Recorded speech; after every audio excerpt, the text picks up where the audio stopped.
Siyanibingelela bazalwane egameni lenkosi yethu uJesu Kristu. Siyambonga uNkulunkulu ngalesikhathi aphinde asiveza njengamanje ukuthi sikwazi ukuthi sikhulume simemeze ngezwi elikhulu sithi makabongwe yena uKristu Jesu oyinkosi nomsindisi omnini mandla onke. Siyambonga uJehova Sebawothi osindisile wasibiza la besicashe khona la besibhizi khona nezono zethu wathi asiphenduke egameni lika Jesu Kristu oyinkosi nomsindisi sithethelelwe kwizono zethu sibhabhadiswe ngamanzi samukela isiphiwo sikaMoya oNgcwele. Siyayibonga inkosi uJesu ngokuba izile emhlabeni yasifela ifela izono zethu sahlanzwa ngegazi lakhe ekuyilona lodwa igazi elikwazi ukwenza umsebenzi liwuphelelise liwufeze. Ekhona amagazi ezilwane abantu ababebhizi nawo namanje basabhizi nawo amagazi ezilwane bayashweleza bayanxusa benza konke kodwa uNkulunkulu umsebenzi yena wawufeza wawuphelelisa kuKristu Jesu oyinkosi nomsindisi. Ngiyabingelela kubafowethu nabanumzane bemizi nomama nodadewethu. Ngiyababingelela bonke abantu egameni lenkosi yethu Jesu Kristu. Sizovula ngomkhuleko sithi Baba egameni lika Jesu Kristu oyinkosi nomsindisi. Siyabonga ubungcwele bakho Nkosi uJesu. Siyabonga ukuthembeka kwakho ukuthi uzile waphila njengomuntu emhlabeni. Umphefumulo wakho wawunikela ukuba ube umhlabelo ongenasici ukuba thina sikwazi ukuthi sisindiswe kulempilo ephambene kangaka abantu abayiphilayo emhlabeni. Thina ebesilahlekile esonweni mayenziwe intando yakho ke Baba emhlabeni njengasezulwini. Usigcwalise nangamandla nangothando okwazi ukuthethelela bonke abasonayo. Ungasingenise ebulingweni kodwa simnqobe uSathane nemisebenzi yakhe emibi. Nabafundisi bakhe abeza namanga sibanqobe ngegama nangegazi lika Jesu Kristu oyinkosi nomsindisi. Sibanqobe ngezwi eliwukukhanya ngoba wena Kristu Jesu ukukhanya empilweni zethu. Usindise kokubi ngokuba umbuso ungowakho nemkhosi yonke idalelwe wena emhlabeni nasezulwini. Akukho okudaliwe okwadalwa ngaphandle kwakho, konke okudaliwe kudalwe ngawe Nkosi kuze kube phakade. Amen. Angihambi ngedwa bazalwane, ngihamba nomfowethu uZondi umhlengi. Umoya oNgcwele uzobusa njengamanje asihole njengoba ehleze evunguza nje ngaso sonke isikhathi. Sithi mayenziwe intando yakhe. Asiphe ukuqonda njengamanje.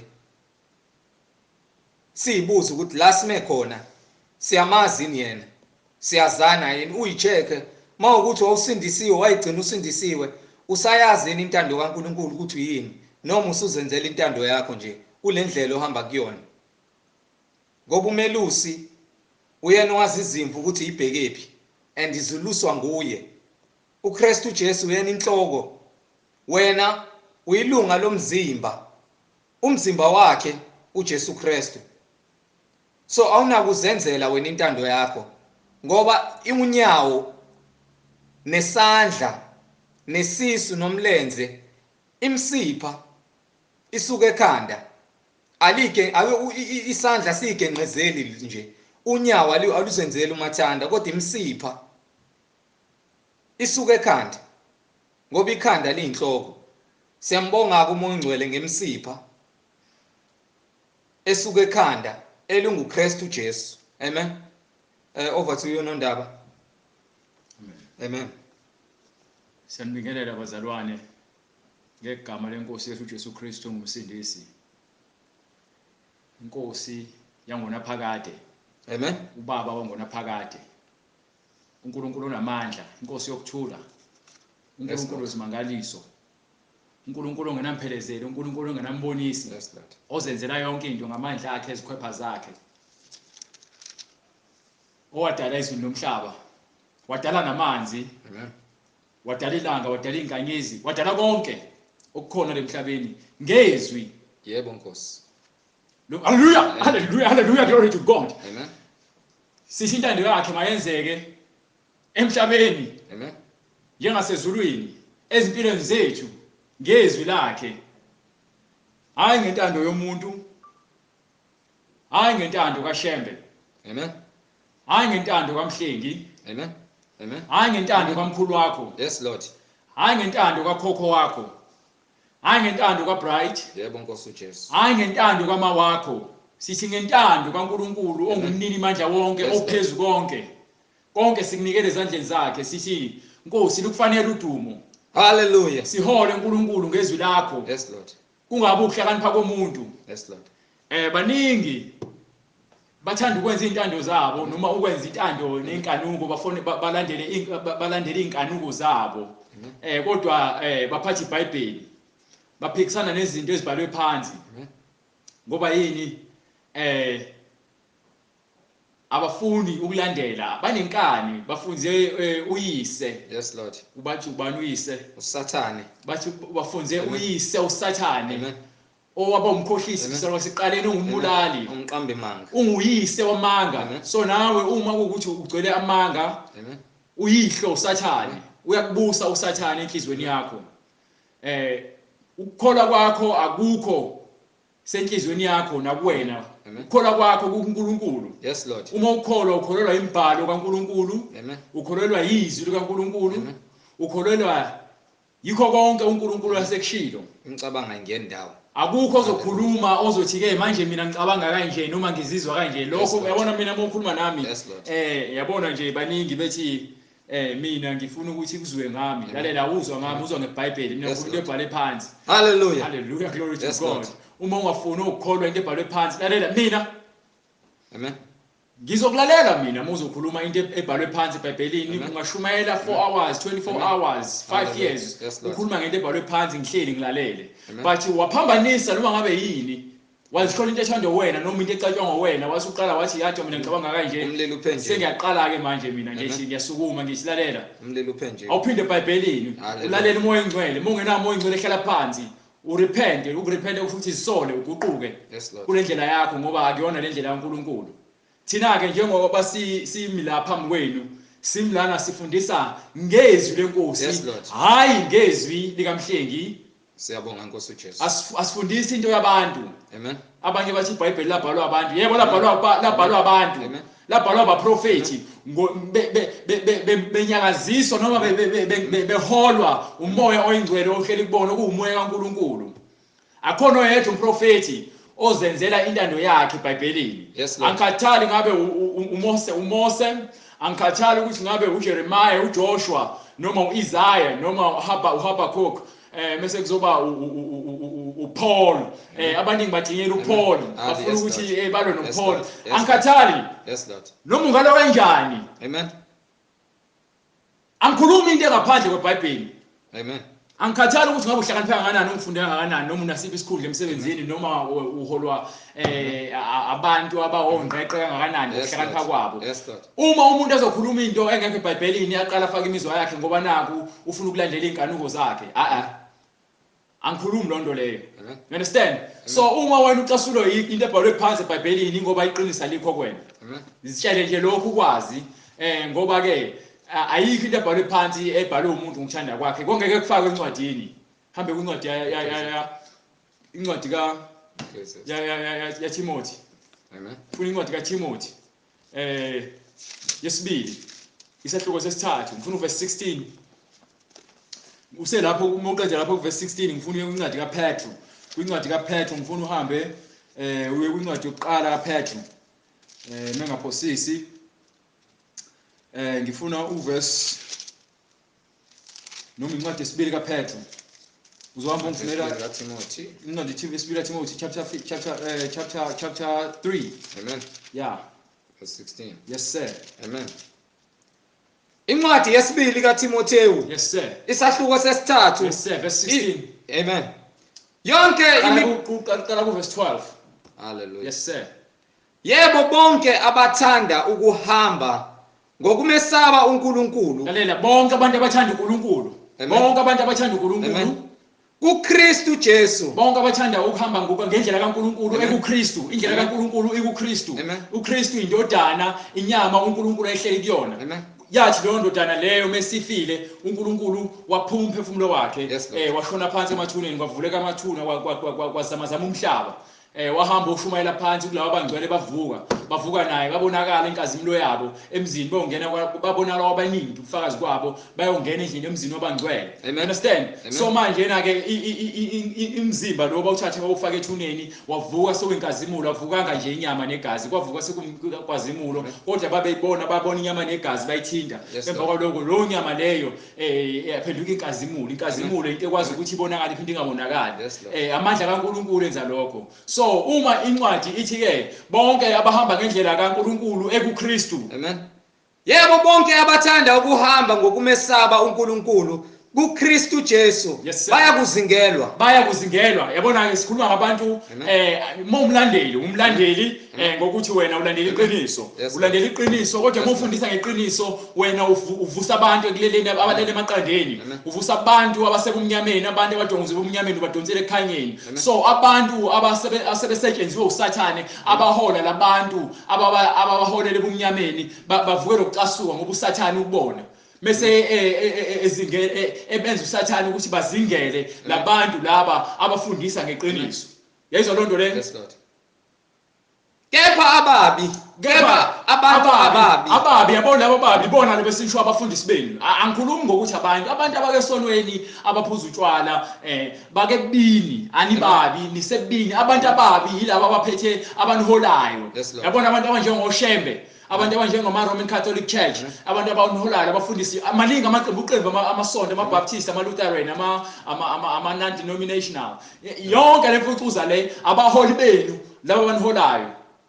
Kepha abantu ababi nabakhohlisi njengoba angisho izolo ngishoyo babi abaholi benu bangabakhohlisi abaholi benu laba abanholayo lamabandla babi bangabakhohlisi. Angisho ububi ngokwesiqu senyama noma ngokwasakhiwo ngisho ngokomoya imisebenzi yabo abanhola ngayo bazoqhubeka phambili uNkulunkulu ukuvumelile lokho ukuthi kwenzeke ukuthi ke labo ababi uzobagcwalisa lo moya obubi ngoba yini abafuna ukukholwa iqiniso ukuze basindiswe.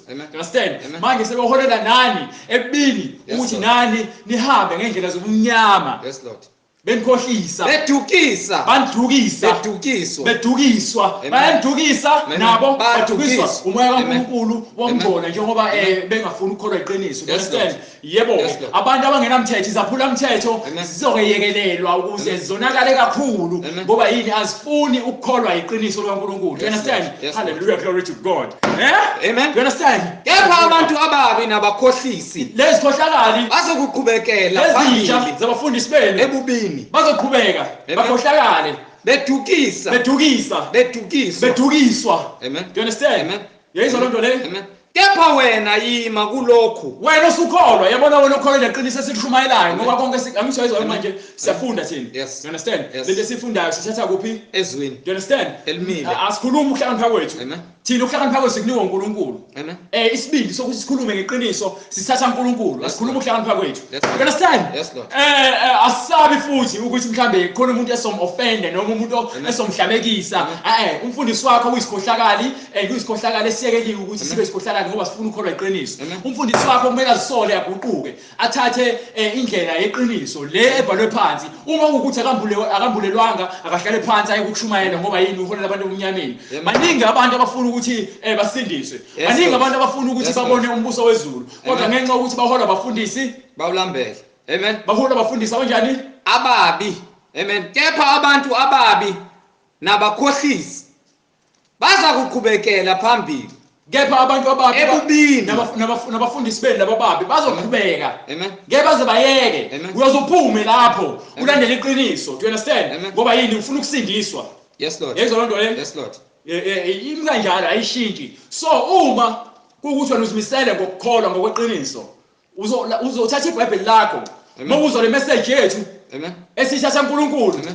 uzothatha iBhayibheli lakho ulivule Amen. ubheke bese uyacomparisha ukuthi umfundisi wakho ngabe ngempela uyahambisana nani kokushiwe yilabo bafana ababili ukuthi ke abafundisi bethu babakhohlisi Yes, you Lord. understand Yes, ngoba Lord. ithi incwadi ukuze ngimkhombise nje ukuthi incwadi iyakhuluma yonke into ithi zonke izindlela zomuntu amen zimhlophe emehlweni akhe Yes, Lord. kodwa ubani ukala imoya Kristu you Jesu understand Amen. so ukuze ukala imoya Amen. vula iBhayibheli lakho Amen. ulifunde Yebo, you understand Lord. khona uzoba Yebo. nokuqonda khona uzoba nokunderstand yes sir khona uJesu wathi kubafundi bakhe khona uJesu wathi bafundi bakhe incwadi ngokukaMatheyu incwadi kaMatheyu 16 chapter 16 verse 24 khona uJesu wathi kubafundi bakhe uJesu wathi bafundi bakhe uma umuntu ethanda ukuza emva kwami uma umuntu ethanda ukulandela uKristu makazidele akazidele kusho ukuthi lapho yonke into eyiyona uyayidela you understand athabathe isiphambano sakhe uma kuwukuthi umsebenzi owutholile uthole ngamanga Amen. uyawushiya lo msebenzi noma Yes,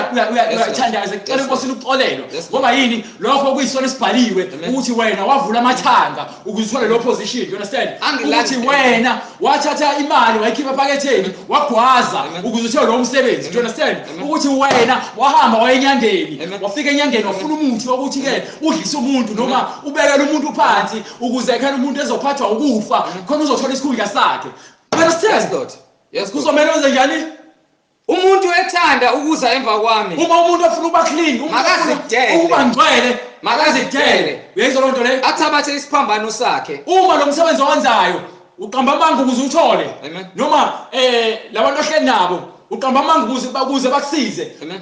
kumele uguquke kumele uzisole Amen. ngoba yini ke Amen. wena ufuna uNkulunkulu Amen. uma ukuthi uyazazi ukuthi wena ukebandleni noma ukesontweni lelo sonto lelo ubaqambela amanga ukuze bakuzwele Amen. wena fanele uguquke fanele uzisole Amen. you understand Amen. hallelujah glory to God angilandele funeka ulandele uJesu Kristu Amen. ukuthi ke zidele yonke into Yes, Lord. uzisole Yes, Lord. ulandele uKristu Yes, Lord. wonke umuntu ofuna ukusindiswa Amen. funeka azidele you understand wena umuntu wesifazane uzokhapha ikhanda lakho manje ulifihle ulimboze Yes, Lord. uma ukuthi uwesontweni noma uwebandleni noma Yes, Lord. uyakhonza noma uyathandaza noma uyaprofetha you understand Yes, Lord. wena umuntu wesifazane uzophuma kwi-pulpit manje ngoba yini umuntu wesifazane akavumeli ukuthi ke Amen.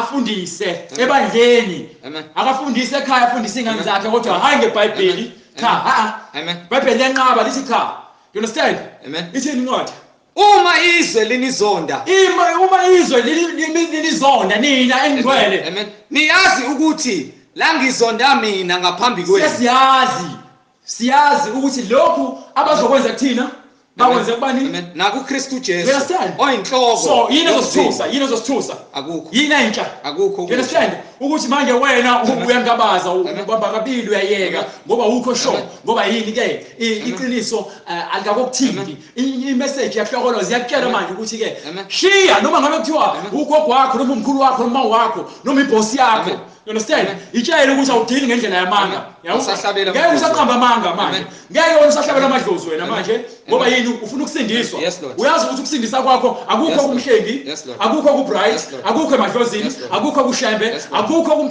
kumfundisi wakho Amen. kusencwadini engcwele Amen. and incwadi engcwele ithi ke abantu kufanele babhabhadiswe Amen. egabeni Egameni likaJesu likaJesu Kristu you understand amen so wena uzoshiya emaromeni so yonke lento yamaRoma uNkulunkulu Amen. abathathu Ishiye. ishiye phansi lento Hallelujah. leyo you understand Ishiye kaShembe. lento wena Hallelujah. lempahla ezigqokile zezangoma zishiye phansi you Hallelujah. understand lamathambo wachithayo wena enyanga Yes, walahle Lord. lapha emgqomeni Yes, Lord. uthatha amathambo ezinto ezifile waqoqa wonke ukhohlisa abantu Amen. uzosho esihogweni ngalokho Amen. you understand Amen. Yebo bonke abathanda ukuhamba ngokumesaba uNkulunkulu kuKristu Jesu bayakuzingelwa. lalela thina Amen. sisaba uJesu Kristu Hey Lord, yes ithi Lord. iBhayibheli Yes, ke Lord. Yes, Lord. osaba yena lo Lord. okwaziyo ukuthi abhubhise inyama nomphefumulo Yes, kunokuthi Lord. usabe Yes, Lord. umuntu ozobulala inyama Lord. kuphela ahluleke ukubulala umphefumulo njengoba bahluleka naKristu bembethela bembulala bethi sebeqedile kanti abazi ukuthi ke kuyikhona kuqala Lord. kwendaba Hallelujah. ugcwaliseka kwesiprofeto Yes, you Lord. understand Kepha abantu ababi nabakhohlisi. so thina njengoba sishumayela Amen. asisabi Yes Lord. ungangithreatenisha Amen. angisabi ungangizonda haleluya angisabi ngoba yini ubusa kwami nokuphila kwami kuJesu Kristu. You understand? So incwadi ithi ke angasabi angithathi isiphambano sami ngimlandele. You understand? So yona into engenzayo manje ingakho ngikhuluma kanje indaba ngoba ngizama ukusiza nawe othi ke ufuna ukusindiswa ukusindisa kwakho angabi semntwini umuntu angakela ukuthi ucabanga kanjani akakela into ebhalwe phansi eBhayibhelini uma engambulelwe akabuyele esayidini ahlale phansi athathe abantu abanolwazi sesikhathele abafundisi bena abawusikhotheni abagcwele amanga abafundisa engekho eBhayibhelini benza inzuzo embi ngemanzini. Uqhubeke nencwadi khona sobatshela ukuthi ke le ncwadi le sibesifuna ubatshela ukuthi yonke lembhalo le ayenziwa ngomuntu. Kepha abantu ababi qhubeka hamba nabakhohlisi baza kuqhubeka phambili ebubini bedukisa nabo baze badukiswe. Kepha wena yima kulokho okufundile nowaqiniseka kukho. Wena yima kulokho okufundile nowaqiniseka kukho, wazi ukuthi ukufunde kobani. Wazi ukuthi ukufunde kobani. Wazi ukuthi ukufunde kobani. Kufanele wazi. You understand? Nina niyakholwa nina. Nikholwa manga. You understand? Nina niyahamba nina nibhaza amaBhayibheli kodwa aniwazi ukuthi athini ngaphakathi. Niphikisana nezinto eziphakathi emaBhayibhelini ngoba yini nifuna ukwenza nokugcwalisa izinkanuko zenyama. Unqamela nje ukuthi udele umbuso wezulu ngenxa yeshende namanga nokufebe nokubulala abantu nokuzonda abantu. You understand? Bafo abazi nokuthi bakufunde kobani. You understand? Internet banabafundisi. You understand? Abafundisi unabafundisi aba more than 50. Bakela into eyodwa ukuthi ke uzobusiswa ngemali.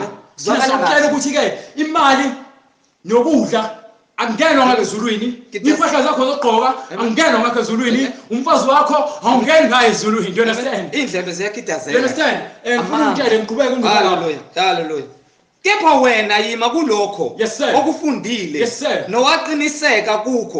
Wazi ukuthi ukufunde kobani. Wazi ukuthi ukufunde kobani. Nokuthi kusukela ebuntwaneni wazi imibhalo engcwele. Ukuze kusukela kuphi? Ebuntwaneni. Nini kanzena nisayifundisi nizibukisa opopayi. Nininga nithekela ama cellphone. Asimazi uNkulunkulu ingakho ingane zezingolozela. Ingakho incwadi kaIsaya ithi ke ingane ziyababusa. Ngoba ingane ziyabona ziyakhomba niyathenga. Nize nihambe niyodela niyontshontsha. Nihambe niyoqamba amanga ngenxa yokuthi ufuna ukwenzela ingane yakho iyeke ingane yakho ihambe ibisela. Ngoba yini wawukholwa wawa usubhema ugwayi. You understand? Uzongitshela ukuthi ke noma ubhema ugwayi usho ukuthi kuyisona ubhema ugwayi uyadlala wena. Wena uba usathane ngamabibane uyakudonsa usathane ngekhaya. You understand? Qhubeka ngifuna ukuzwa lapha. Nokuthi kusukela ebuntwaneni wazi imibhalo engcwele enamandla. Funeka imibhalo engcwele funeka uyazi kuphi? Enamandla. Uyazi nini? Ebuntwaneni. Uyazi nini? Ebuntwaneni. Ibhalo engcwele funeka uyazi usayingane.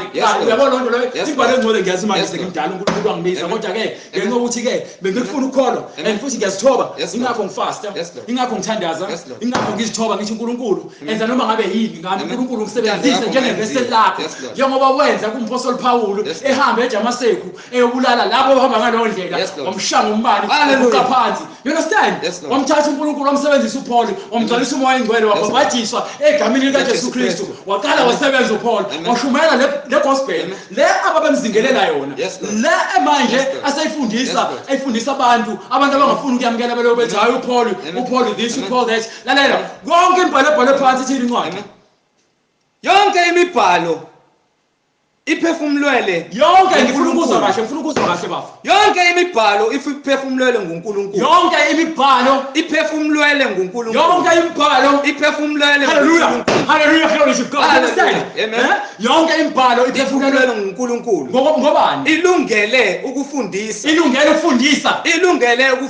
lalela iBhayibheli alilethelanga ukuthi uzobusiswa ngemali. iBhayibheli ilethelani ukufundisa yonke imibhalo injani ilungele ukufundisa yonke imibhalo ilungele ukufundisa nokusola ingakho asigxeki. Amen. Siyabasola sisha babuyela endleleni abazisole angisho lento le ithi incwadi ke zisole kusho ukuthi ngesingisi bathi repent lethiwa repent okusho ukuthi zisole zisole nokuqondisa sithi kushembe akazisole mholi wamakatholika zisole mholi wamabaptist zisole mholi wamalutheran zisole mholi wamaJehovah's Witness zisole mholi wamazayoni zisole nina abaholi bawonke lamasonto aqanjwa ngamagama abantu zisoleni buyelani kuKristu fanele nibhabhathiswe ngegama lika Jesu Kristu umfundisi othi abantu ababhabhathiswe ngegama likaYise ngegama leNdodana ngegama loMoya oNgcwele lo mfundisi ulahlekisa abantu ayikho lonto eBhayibhelini akekho umuntu okwabhabhathiswa ngegama likaYise leNdodana akekho uma ekhona ngifuna ukukhombise uma engekho igama lokubhabhathiswa isho incwadi ke bathi sebehlabekile basebebuza bathi ke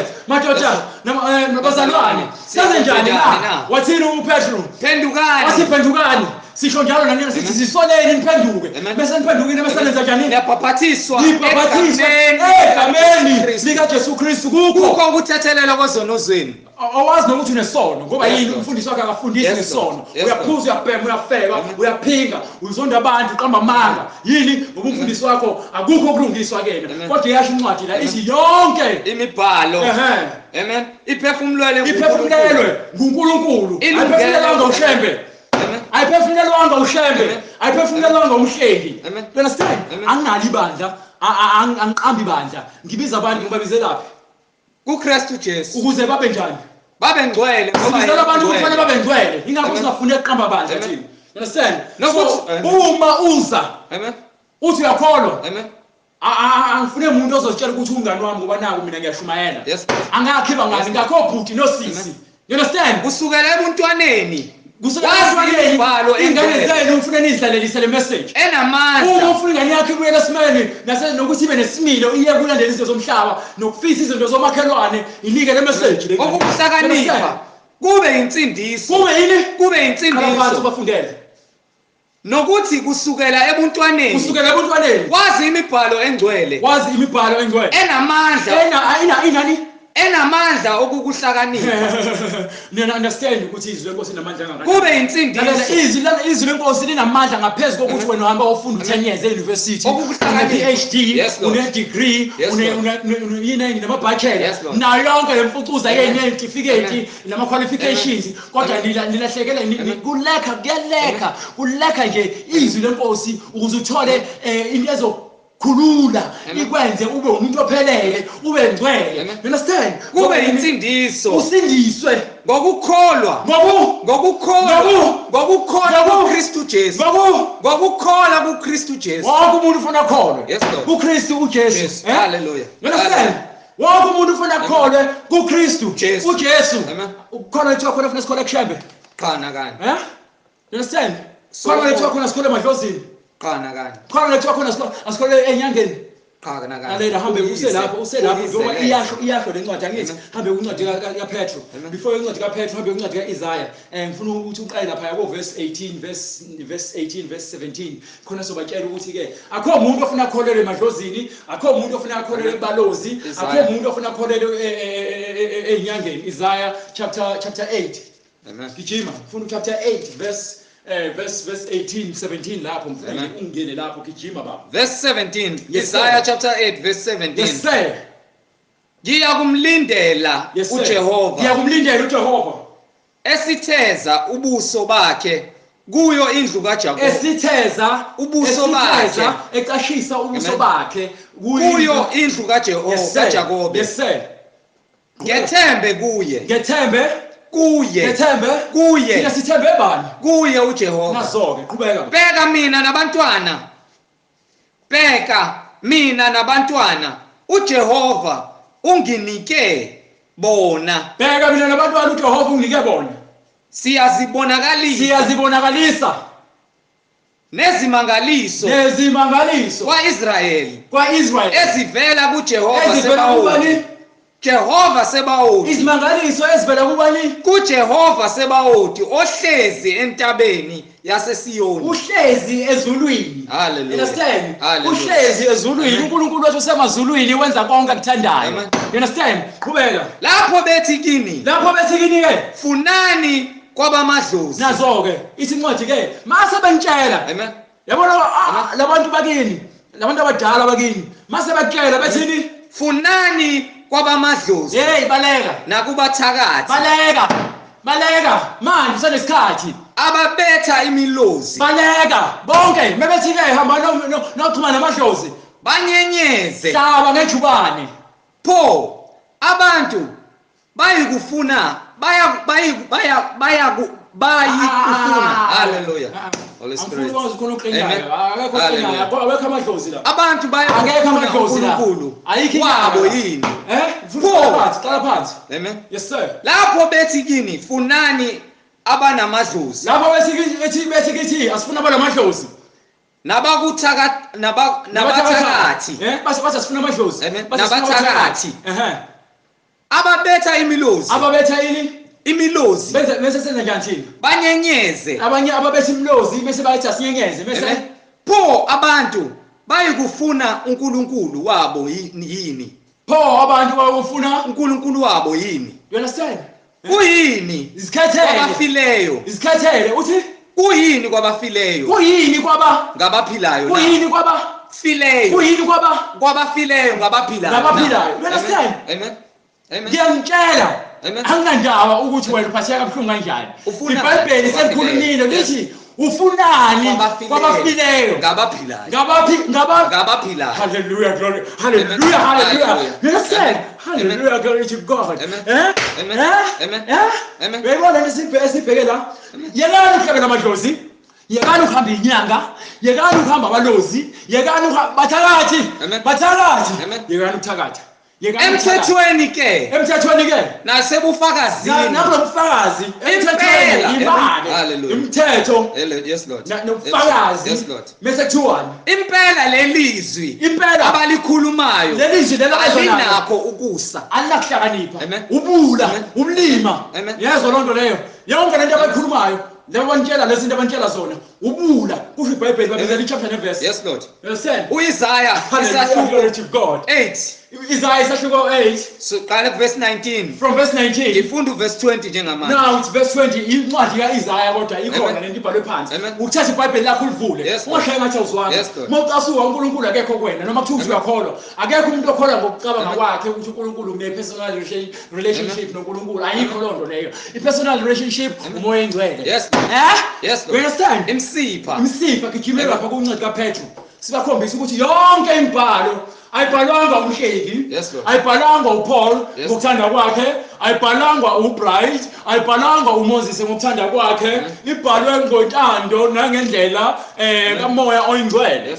Yonke into esimayela ngayo iphansi ebhalweni. Ngifuna incwadi kaPetru chapter 2 from verse 19. Yes Lord. Gijima. Incwadi yesibili kaPetru. Yes sir. Isahluko sesibili from verse 19. Yes sir. Bebathembisa inkululeko kanti bona uqobo lwabo bayizigqila ufunda kuphi zobubhubha. Amen. Verse 19. Verse 19 chapter 1.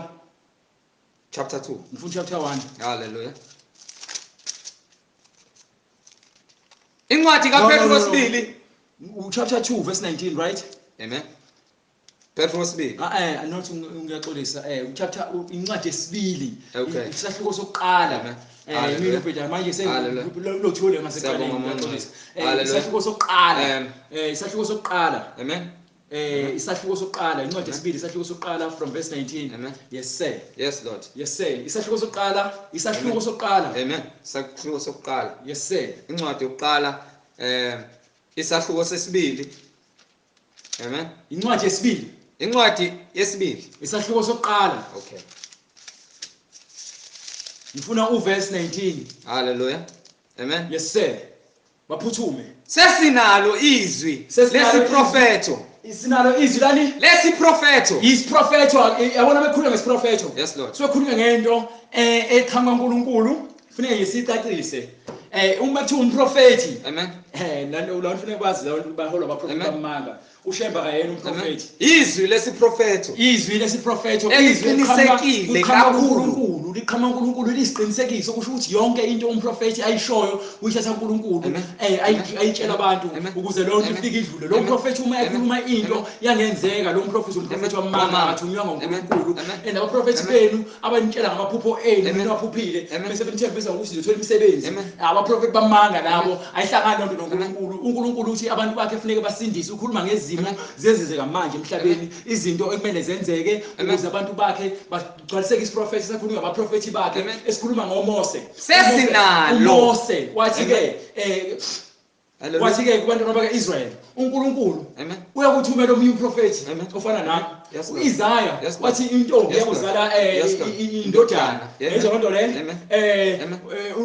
ingilosi yafika kuZakaraya ethi uzozala indodana understand ingilosi yafika kuMaria yathi uzozala indodana yafika kuJosepha yathi uzozala indodana understand uNkulunkulu wakhuluma noJosepha ngephupho understand hallelujah isiprofeto wafika umuntu ephethe isiprofeto sonke wasiphethe sonke isiprofeto esenzeka namhlanje sathoseka understand uJesu Kristu waprofetha ngayo yonke into eyenzeka namanje nezinto ekumele zenzakale ukuze umhlaba ubhubhe understand ngoba uzothi mesebuya umhlaba uzokulalela akusho bese uJesu Kristu uzombona uyombona ngamehlo kodwa ke kuyobe kukufa kwakho lokho understand ngoba yini ke mekubuya yena kubhubha umhlaba ngoba uyokwehla njengonyazi uyokwehla emafini hallelujah glory to God you understand yes sir njengonyazi usuka empumalanga lentshonalanga you understand ngitshela mfowethu ukuthi isincwadi yonke lembhalo sesinalo izwi lesiprofeto sinalo izwi lesiprofeto yena uthi uShembe umprofeti wathi uyeza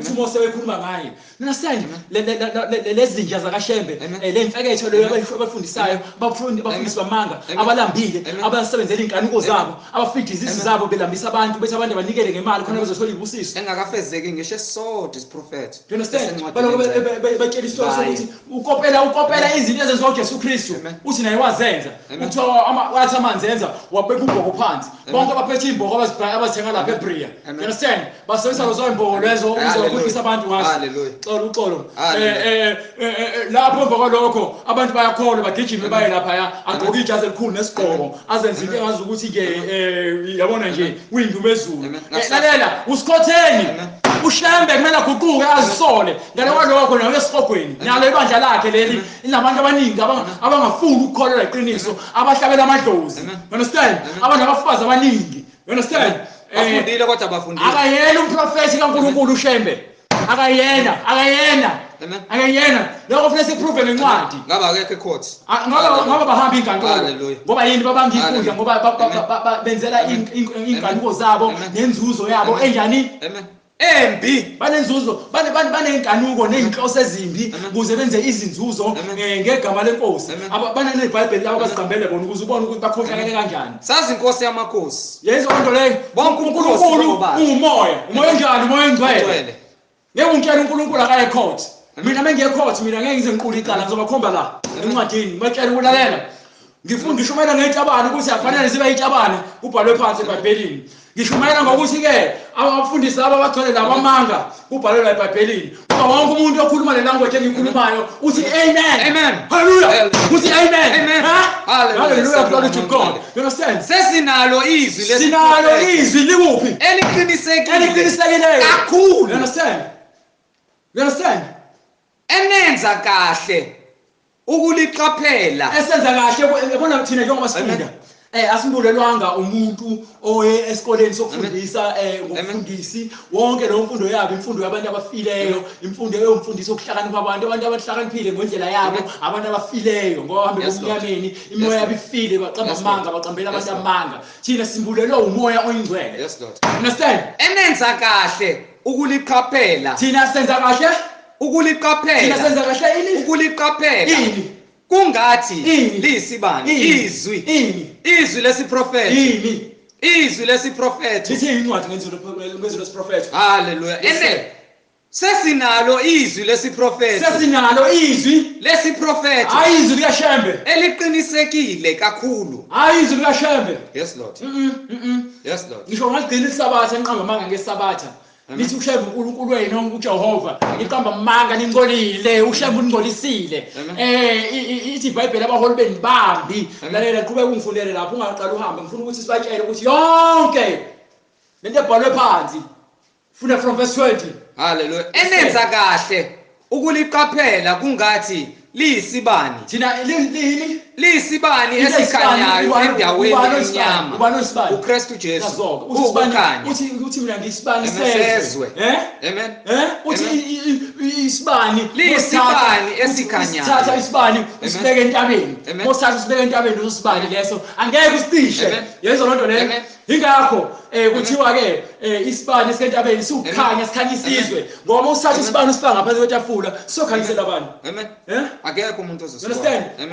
oshembe bayiba amadodana kaSathane noma Roman Catholic churches bonke abafundisi bamadodana kaSathane ngoba bathunywa nguNkulunkulu bayisibani esifakwe ngaphansi kwetafula esisithiwe ngoba yini ke asikwazi ukukhanyisela isizwe siholela abantu ebumnyameni understand bafana nencwadi elabana incwadi hambe gijima manje before uqedele la ngifuna ukusitshela bafanisa nancwadi eseKorinte chapter 1 chapter 2 from verse 11 chapter 11 incwadi yesibili kwabaseKorinte incwadi yesibili kwabaseKorinte chapter 11 verse 13 gijima incwadi yesibili kwabaseKorinte isahluko sesika 11 sifuna uverse 13 gijima baba gijima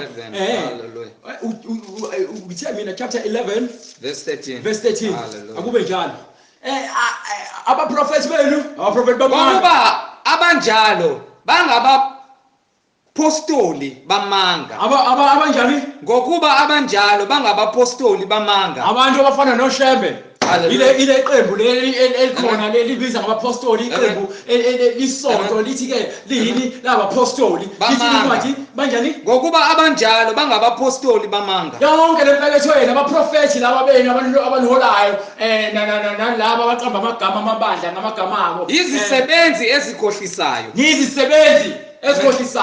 you understand beziguqula abapostoli bakaKristu abapostoli bakaKristu hallelujah glory to God beziphendula abapostoli bakaKristu yes lord yes lord qhubeka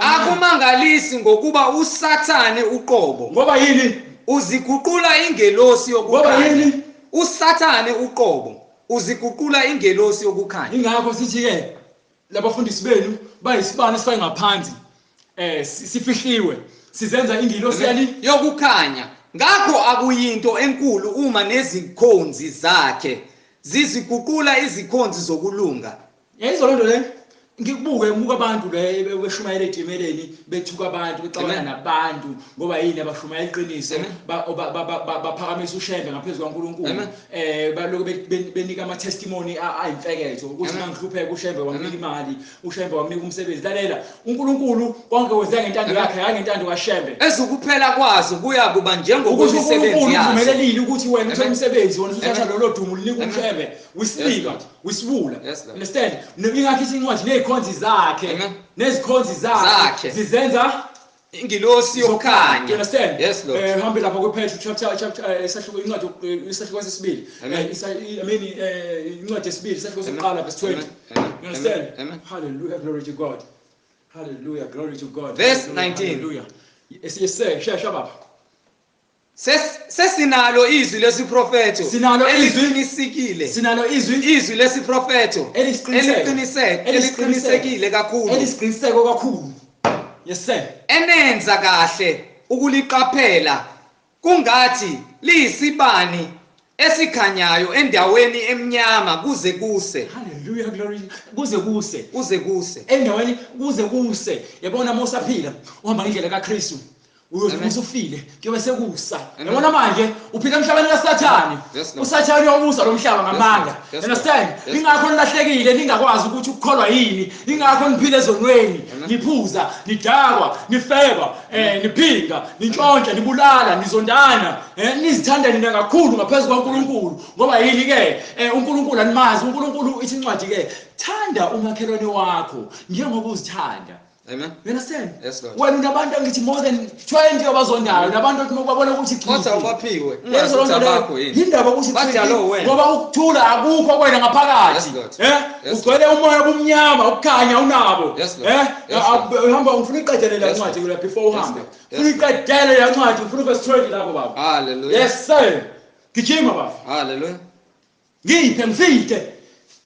Ikhwezi liphumela ezinhlizweni zenu. Ikhwezi liphumela ezinhlizweni zenu. Khanya lokho. Amen. Ukukhanya lokho. Amen. Hambe lapha verse 20. Nazi lokhu. Kuqala. Kuthi kasikho kasikho. Ngifuna bezwe. Nazi lokhu ngelichapter verse bafo. Incwadi yesibili kaPetru isahluko sokuqala. Yes sir. Iverse lamashumi amabili. Amen. Ngesingisi bachike. 2 Peter. Amen.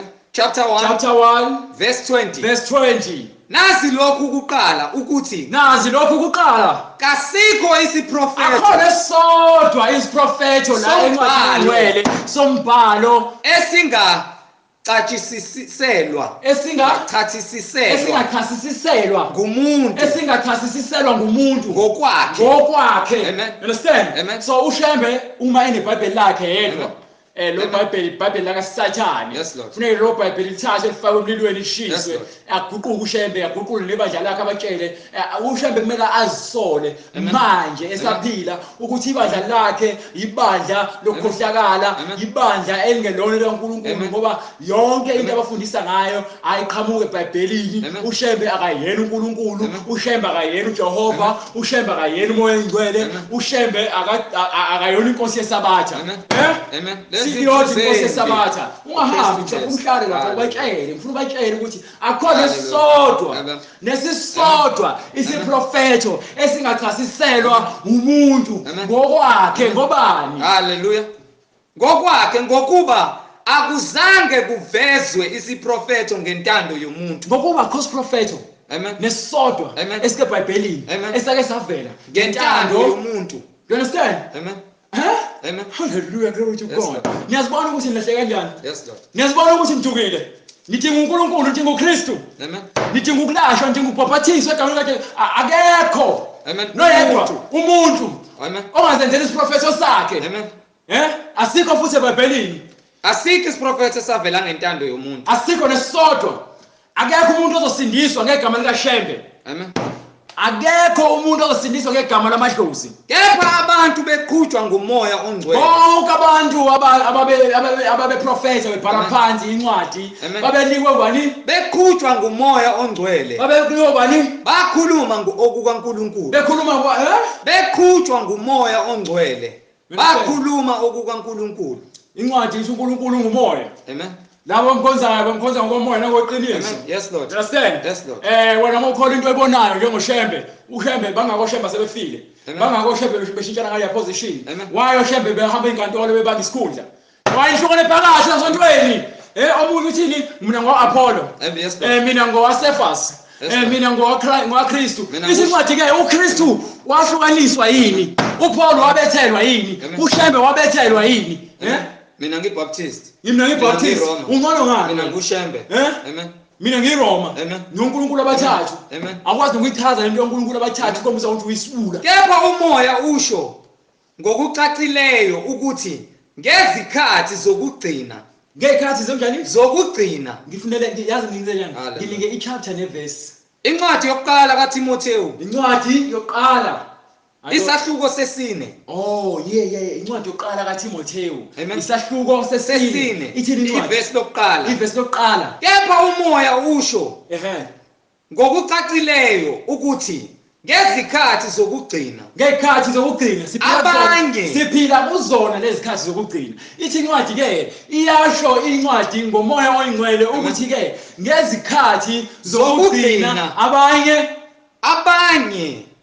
amen bayakuhlubuka bayakubakela bambuluke bahlubuke bashiye ukukholwa benze njani banake omoya abadukisayo nezifundiso zamadimoni abona onke lo moya ogcwele lapha kaShembe umoya wamadimoni lo moya ogcwele lapha eMaromini umoya wamadimoni lo moya ogcwele kule maqembu kunamabandla kuthiwa ama-Christianity umoya wamadimoni yabona umuntu bethiwa kukhona amadimoni umuntu ozakhela into yakhe engekho eBhayibhelini understand alikho ibandla kuthiwa la kaShembe eBhayibhelini thiwa ke abantwana bakwa-Israyeli uNkulunkulu uyagcoba igama bezosetshenziswa wathi uNkulunkulu ke igama abantu ekumele bathandaze kulona bakholelwa kulona babhabhathise ngalo uJesu Kristu washo uNkulunkulu azange abale ukuthi abantu babhabhathise egameni likaJohane amen azange asho ukuthi abantu ababhabhathiswe ngegama likayise ndodana moya ingcwele lokho siprofethi sagcwalisa encwadini yezenzo esibili isahluko sesibili verse 38 wasesho uPetru wathi ke bhabhathiswani egameni lika Jesu Kristu kukho ukuthethelelwa kwezono zenu haleluya glory to God ngayo leyo nsindiso babefunisisa ngayo leyo nsindiso babefunisisa bephenyisisa usafundi manje ngifuna ungicanga ungasafundi isahluko manje ne chapter incwadi ungikhatha nebhizi haleluya hlala kuyona incwadi yokuqala yes sir yomphostoli uPetru incwadi yokuqala yomphostoli uPetru isahluko sokuqala haleluya yes sir verse 10 yes sir haleluya haleluya mangcwele khola njengamanje ngiphe ngifide ngayo leyo nsindiso babefunisisa yes sir bephenyisisa abaprofeti ababeprofetha babenza njani iqala uqala phansi ngifuna ngayo leyo nsindiso ngalo kokukholwa insindiso kusho ukuthi uyakholwa understand ufunisisa into oyicingayo into lokuthi sishumayele kanje ingoba sicingisisile before sime phambi kwenu siqala sahlala phansi safunda saphenyisisa abaprofeti sifuna izinto ezivalwa abaprofeti ngomoya ongcwele understand ngoba yini sifuna ukuqonda khona sosindiswa ukuze nathi sikwazi ukuthi sibe isibani kwabanye sibadonsele ekhanyeni ngezwi hayi ngenkani ngezwi izwi limpewu ongcwele kusebenza understand ababeprofeta izwi limpewu imbewu umhlwanyeli unguKristu yes Lord umvuni uKristu nengilosi zakhe mase buye ezovuna labo ababeprofetha ngomusa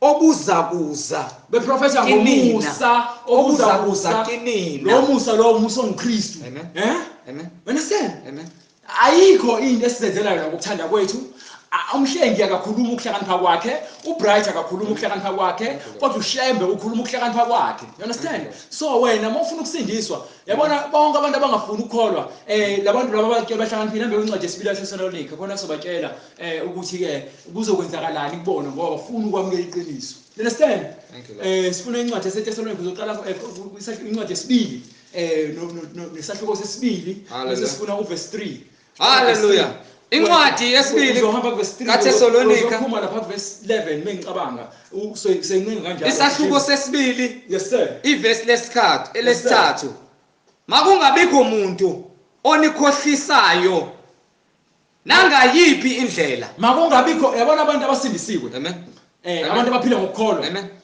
amen umfundisi wakho amen akanankinga nale ntshumayelo yes Lord wena awunankinga nale ntshumayelo yes Lord understand ngoba yini uyakholwa amen awubhekile ka left awubheki kwa left noma awuyingawasokudla noma ngakwasokhohlo ubheka ngendlela eqondile amen iqonde ngqo yayizwa lonto leyo makungabikho umuntu onikhohlisa nangayiphi indlela makungabe khona yedwa umuntu ongazama ukuthi anikhohlise noma ngabe iyiphi indlela ngokuba aluyukufika kungakaveli kuqala ukuhlubuka. Lalela ke angithi sebehlubukile manje. Amen. Njengoba namaqembu amangaka amabandla amaqembu yabona manje mesiqala incwadi ikhuluma kanje is prophet lesi sesikhomba sishike ushemba amakatolika amaroma amaChristianity amabaptisti amaLutheran seqalile sebehlubukile eqinisweni bahlabana amadlozi abanye bantwana abafazi abafundisi banabafazi nezingane bayaphinga bayantshontsha sesila manje kwambulwe umuntu ongenamthetho ozenzela intando yakhe amen indodana yokulahwa usathane amen abafundisi benu abaprofeti benu bamanga bahola umoya kaSathane understand hallelujah omelana nakho konke umuntu omelana nento ayi-challenge amen against something ngiyaxolisa ufake isingisi kodwa ke ngiyazi ukuthi umelene nifunda kakhulu mfundela ukuthi ke nithole umsebenzi nango omunye umsebenzi enifune uthole umsebenzi wokuthi namukele isipho sikamoya engcwele nazi iqiniso ukuthi ithini incwadi nomelana nakho konke nozikhukhumeza phezulu kwakho konke okuthiwa uNkulunkulu yenza lonto le noma into okhonzwayo uzenza uNkulunkulu yena uyaziphakamisa uSathane uyazi uyisho kuphi le ngifuna ukubapruvela ukuthi into ebhalwe phansi ukuthi uSathane uyazikhukhumeza hambe kwincwadi kaIsaiah chapter 14 ngifuna ukuthi uhambe khona ayikho into engekho eBhayibhelini ingakho sithethe sayihlolisisa le ncwadi le hallelujah glory to God sayihlolisisa ngoba sifuna ukuthi hallelujah ukuthi uNkulunkulu asihole siyabonga manje understand incwadi kaIsaiah isahluko ngifuna usahluko 14 baba seshumi nane hallelujah 14 verse 15 hallelujah all right mike 14 hamba yake lapha ku chapter ku verse 12 hallelujah gijima baba thank you lord gijima yeka ukuwa kwakho ezulwini ubani wawezulwini khwezi uSathane khwezi elikhanyayo amen yes sir indodana yokusa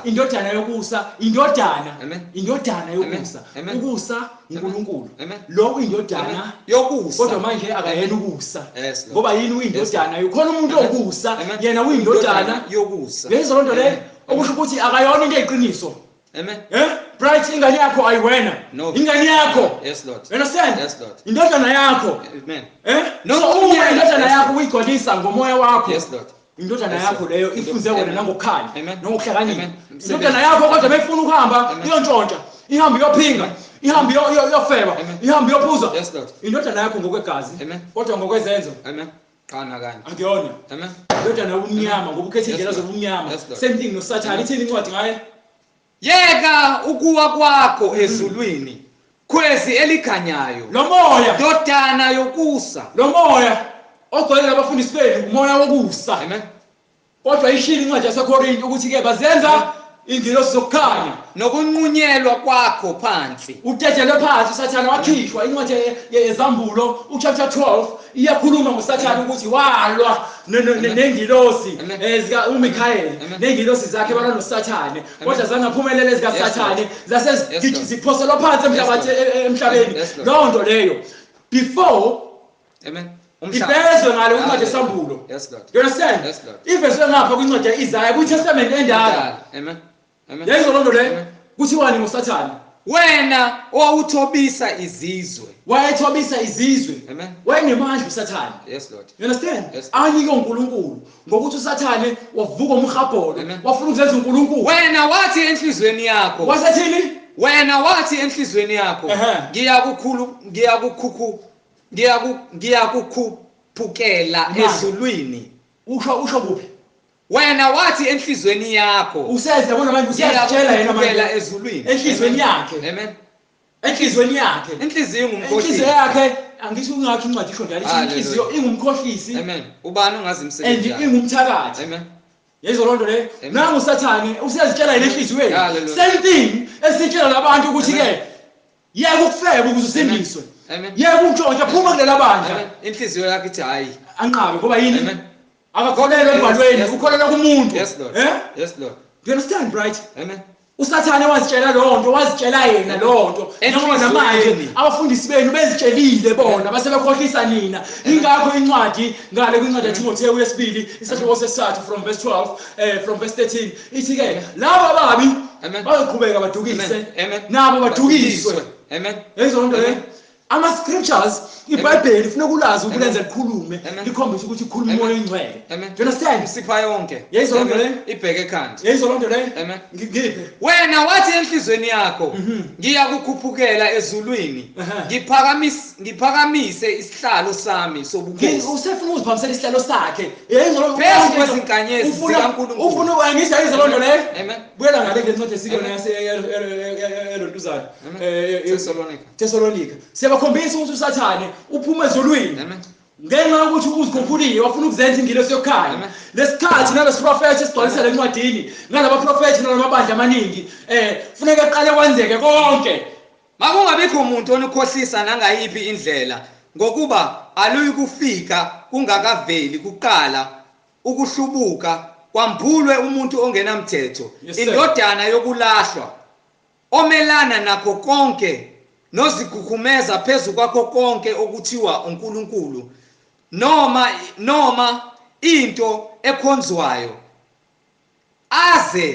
azihlalise ethempelini likaNkulunkulu azishaye uNkulunkulu exactly you understand anikhumbule umzimba wakho ithempeli likaNkulunkulu amen ibuilding lokho yakuyona ithempeli into enziwa umuntu ngezandla umoya engcwele akahlala ebuilding uhlala emzimbeni yena zonke ithempeli likaNkulunkulu ithempeli likaNkulunkulu la usathana njengamanje hallelujah hallelujah hallelujah hallelujah hallelujah hallelujah glory to God thank you Holy Spirit understand thank you thank you Lord thank you Lord ababhizi babheka amabandla utshela umuntu bephethe iBhayibheli ehambe esontweni umoya ngoluhle lapha uphethe incwadi enomoya ezomnika umoya engcwele kodwa manje uyofuna kwenye indawo hallelujah anikhumbuli yini ukuthi ngisekhona kini yes sir nganitshela lokho yes sir anikhumbuli yini ukuthi uJesu Kristu esakhona amen amen ngesakhona ukhuluma ngomphostoli Paul manje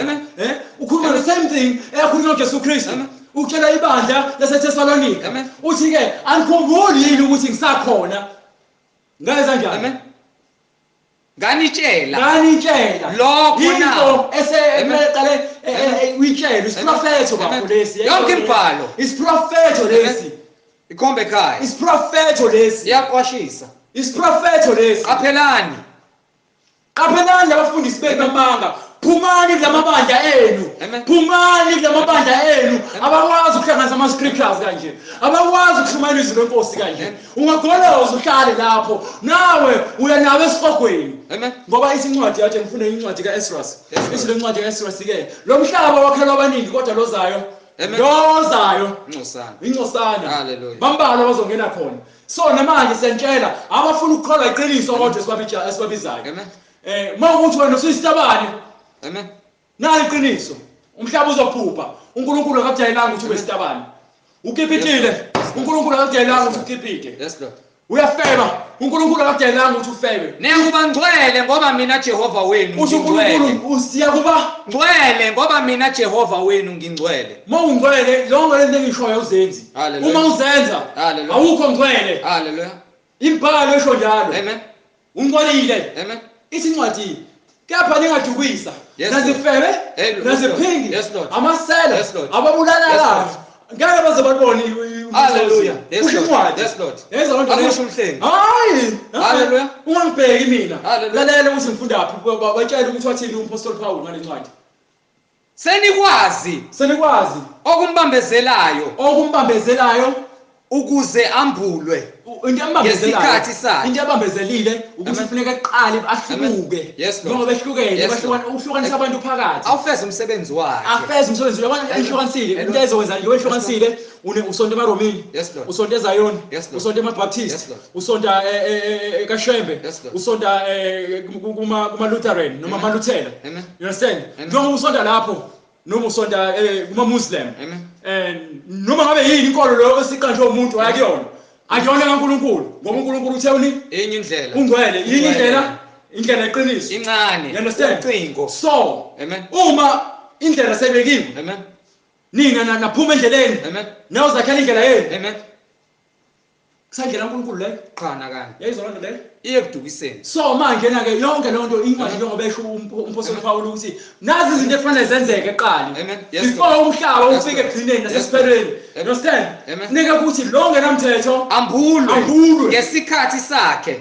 Akuyena ushebe phela baningi abafundisi abagqoka okholo ababhabhazisa abantu ngegama likayise negama lendodana negama likaMoya Oyingcwele. Ngokuba imfihlakalo yokungabi namthetho isiyasebenza kuphela ukuze kudediswe yena obambezelayo manje. Ngicela ungiphindele futhi. Amen. Ngokuba imfihlakalo yokungabi namthetho isiyasebenza kuphela ukuze kudediswe yena obambezelayo manje. Yini umthetho? Amen. Khona umdala. Amen. Wase uyalungiswa. Amen. Kwakhona umthetho omusha. Amen. Yini umthetho omusha? Amen. Imiyalelo eyishumi. Amen.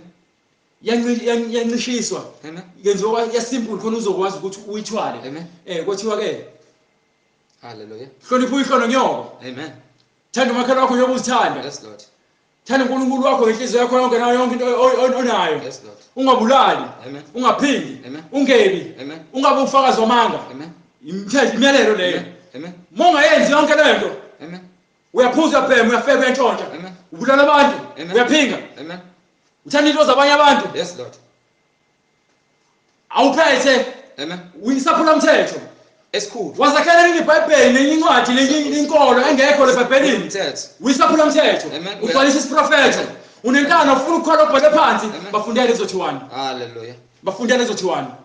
Lapho ke uza kwambula lo ongenamthetho. Lapho uyesusambuliwe ongenamthetho usaqhubeka incwadi. Eyakumqeda inkosi uJesu ngomoya. Izomqeda ngomoya wayo nangenkazimulo. Eyakumqeda inkosi uJesu Kristu ngomoya womlomo wayo. Yes sir. Imchithe ngokubonakala kokufika kwayo. Siyabasintshela sithi inkosi uJesu Kristu iyabuya. Mebuya umhlaba uyabhubha. Izoqeda umhlaba ushise. Mase ushila umhlaba. Mase isincwadi yasambulo. Kwase bonakala isihlalo sobukhosi. Yes Lord. Ezulwini esimhlophe qhwa. Obuso bakhe obabalekelwa izulu nomhlaba. Yes Lord. Ngoba umhlaba usushila wabhubha. Yes Lord. Kwase kumbulwa ufuna ke wona lapha ku chapter 20 from verse 11. Gijima. Chapter 20 from verse 11. Hallelujah. Gijima. Hallelujah. Gijima. Siyabonga Mongcwele. Gijima. Ngase ngibona isihlalo sobukhosi esikhulu. Isihlalo sobukhosi esimhlophe nohlezi kuso. Yes sir. Incwadi yesambulo. Isahluko samashumi amabili. Yes sir. Iverse leshumi nanye. Yes sir. Chapter 20 verse 11. Ngase ngibona isihlalo sobukhosi esikhulu esimhlophe nohlezi kuso. Ubuso bakhe babalekelwa izulu nomhlaba. Yes sir. Akutholelwanga indawo. Yes sir. Ngabona abafileyo. Kwabonakala kanjani? Abafileyo abakhulu. Sewubhubhile umhlaba. Usabona nini manje isihlalo sobukhosi ezulwini esikhulu nohlezi kuso ubuso bakhe babalekelwa izulu nomhlaba. Akutholakalanga indawo. Yes sir. Akutholelwanga indawo. Nomhlaba emhlabeni. Nasezulwini. Kwabaleka. Kuyosha yonke into. Inganezo zozibonayo, ilanga lolobonayo, inyanga loyibonayo, ile imoto zenu nale mali yenu nale ntombi zenu eziningi. Nayo nozitshela kwenu, nayo yonke lemfundiso yenu engekho iyakubhubha, iyakuphela. Mase kwenzakalani kuphela? Ngabona abafileyo. Kwase kuvela abafileyo. Abakhulu nabancane. Webese ufile ngaloso sikhathi. Mase ufile incwadi uyakubona usabona. Wabona ofile bemi phambi kwesihlalo abancane abakhulu bemi phambi kwesihlalo sobukhosi phambi kwesihlalo sobukhosi. Amen. Izincwadi zabo wasevula zonke izincwadi. Hallelujah. Amen. Hallelujah. Hallelujah. Hallelujah. Nencwadi yabo. Hallelujah. Hallelujah. Hallelujah. Hallelujah. Hallelujah, glory to God. Hallelujah, fighting God. Hallelujah, Jesu Kristu. Hallelujah, hallelujah. Igama lika You understand? nenye incwadi yavulwa ngeyokuphila. Nayo incwadi ezovulwa. Ngeyokuphila. Le ncwadi lesifunda manje. Amen. Igama lakho melingatholakali, iyona ndlela yakho ezulwini le. Iyona passport yakho le. Iyona ticket lakho le. Isona stimela okumele usigibele. Iyona bus ekumele ugibele. Ngeyokuphila. Ngeyokuphila. Okwangona phakade. Nabafileyo bahlulelwa ngalokhu okulotshiwe ezincwadini. Uwahlulela into emhlabeni. Bahlulela incwadi. Incwadi yagcwalisela ukuthi uma ungafuni ukukhetha le mfundiso, uma ungafuni ukusindiswa manje, ngale uzothi usufile. Uzophinde futhi uhambe uyokwahlulela. Nayo le ncwadi le. Intando yakho mayenziwe emhlabeni njengasezulwini. Njengoba uzongazi uyahlulelwa emhlabeni. Nasezulwini uyayilungiselela. Hallelujah. Phenduka mfowethu. Phenduka manje. Phenduka manje. Ubhabhathiswe noma ungaphenduka ngenhliziyo kodwa uma ubhabhathiswanga ufuna ubhabhathiswe ngegama lika Jesu Kristu. Uthole isipho sikaMoya Ngcwele ukukuthethela kwezinto zakho. Nababefileyo. Nabafileyo bahlulelwa ngalokhu okulotshiwe ezincwadini kule ncwadi yokuphila njengokwemisebenzi yabo. Yabona imisebenzi yakho yokufeba, yokutshontsha, yokuthakatha, yokubulala, yokuba inyanga, yokuba isangoma, uhlabela amadlozi, ukuhlaba ngabantu, uyabulala, uqamba amanga, uhlaba ngabantu. Ithi incwadi.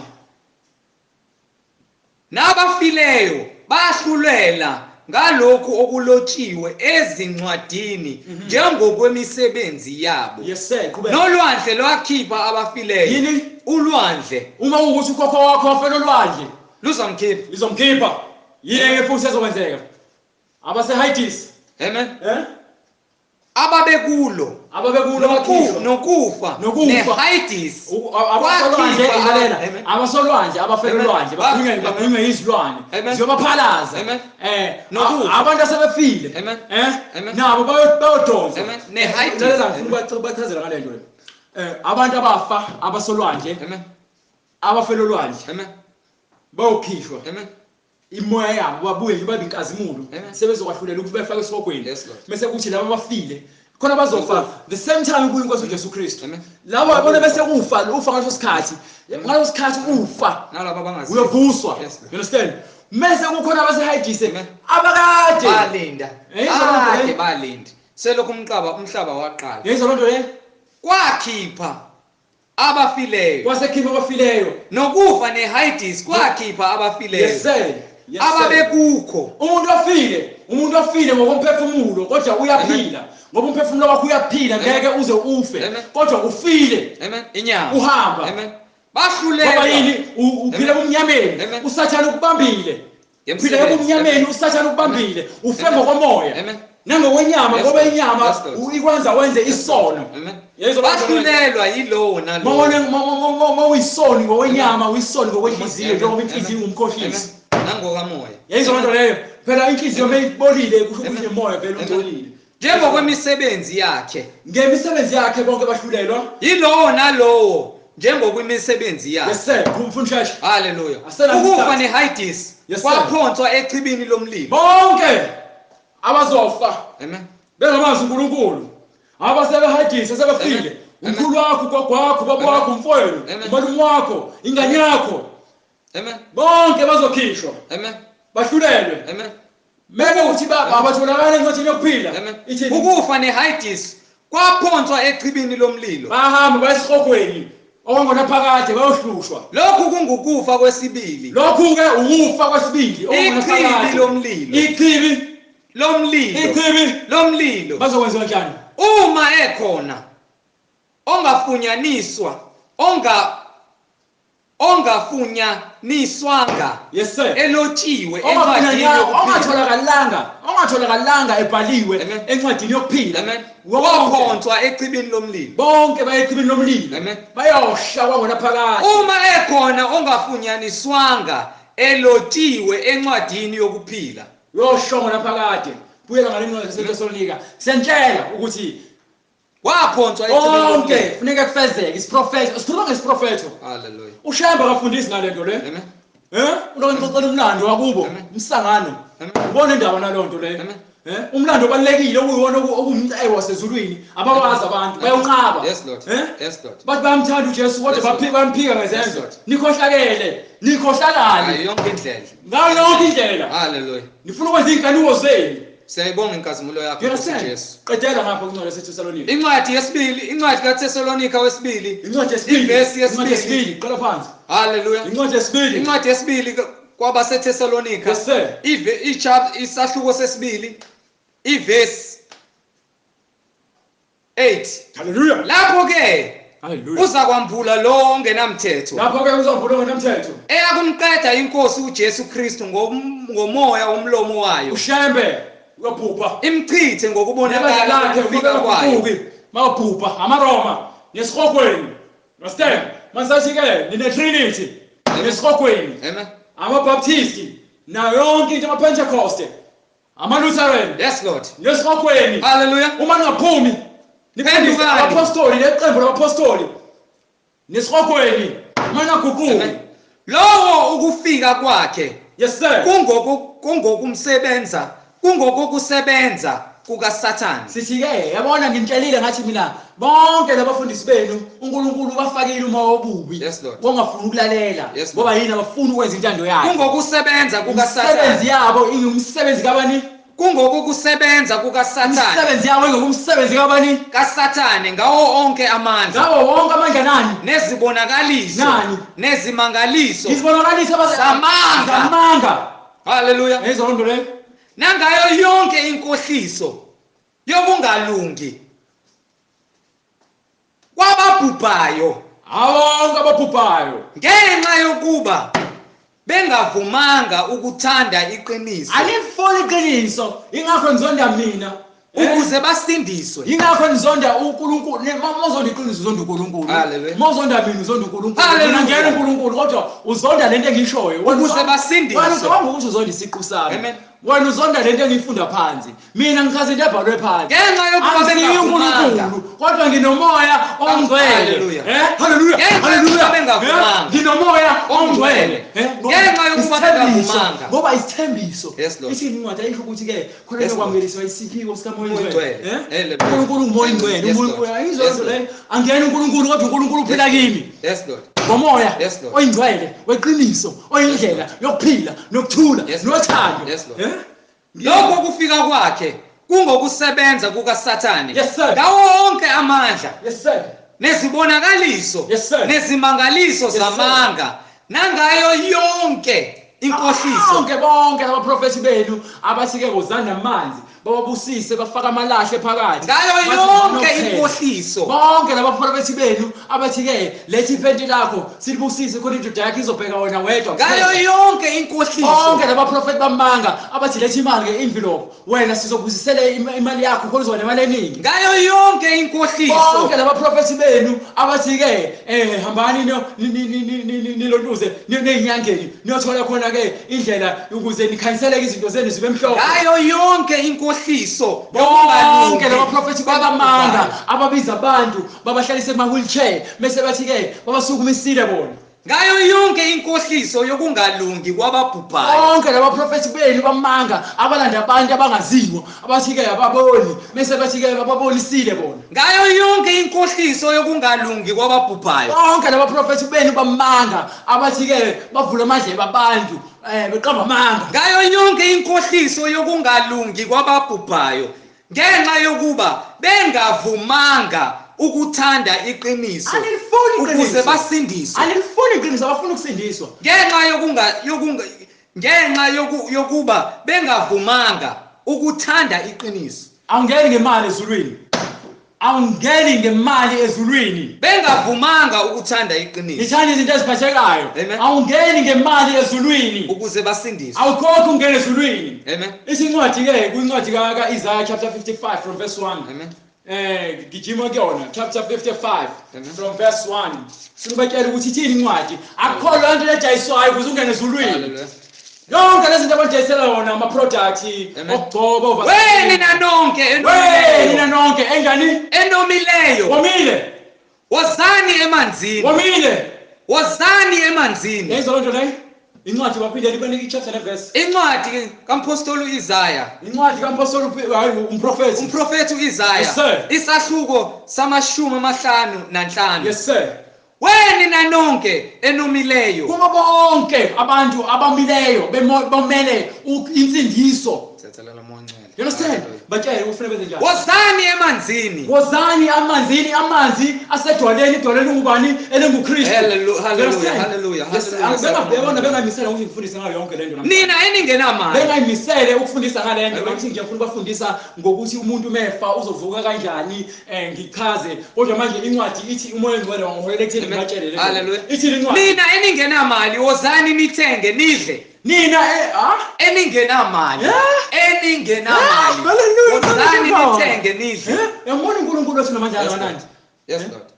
Wozani nithenge ngaphandle kwemali. Uthi incwadi kaTimothewu incwadi yokuqala kaTimothewu isahluko sesithupha sifike sinqunu Amen. uma ayikhona Hallelujah. uma hamba Hallelujah. uye eThesalonika sesovala Hallelujah. ithi safika sinqunu Amen. sohamba sinqunu. Amen. You understand?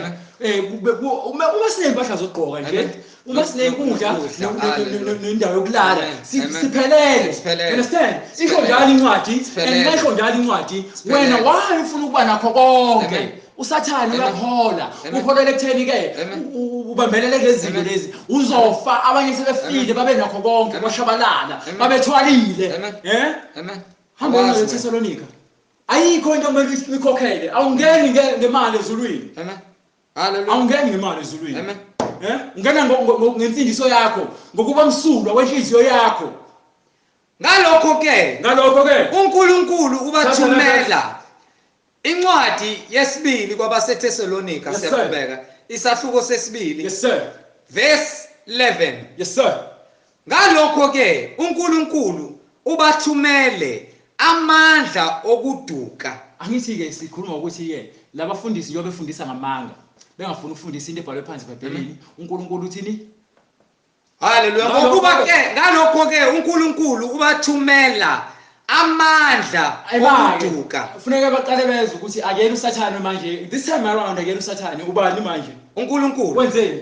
ubathumela amandla okuduka. Manje this time around Hallelujah. ngisho uSathane akanamandla. Hallelujah. This time around Hallelujah. uNkulunkulu uziyele namathupha. Hallelujah. Wathi ke mina ngoba ngifuna ukukholwa iqiniso Amen. ngizonika wonke Amen. amandla okudukisa. Amen. Lidukiswe ngoba ngifuna ukukholwa iqiniso. Yes, Lord. Manje yiso leso sikhathi leso Lord. Yes, abantu benamaqembu akho nkolo ekubizela kuyona. Yes, Lord. Wena fanele ube ngcwele. Yes, Lord. Ukuba ngcwele Yes, ulandela ufuna Imbhalo. ulandela imbhalo. Amen. Ulandele Amen. imiyalelo kaNkulunkulu. Yes, Lord. Ngifide Hallelujah. bakele. Hallelujah. Ngifide. Ngalokho ke uNkulunkulu ubathumele amandla okuduka Yingakho. baze bakholwe ngamanga. Yingakho nibhubha nihamba. Amen. Ngoba niyele esontweni ukuyobusiswa ngemali. Amen. Niyele esontweni uyolanda ibusiso. Amen. Uhambe unika iCV yakho lapha kaShembe. Amen. Uthi abayibusise konke uzothola umsebenzi.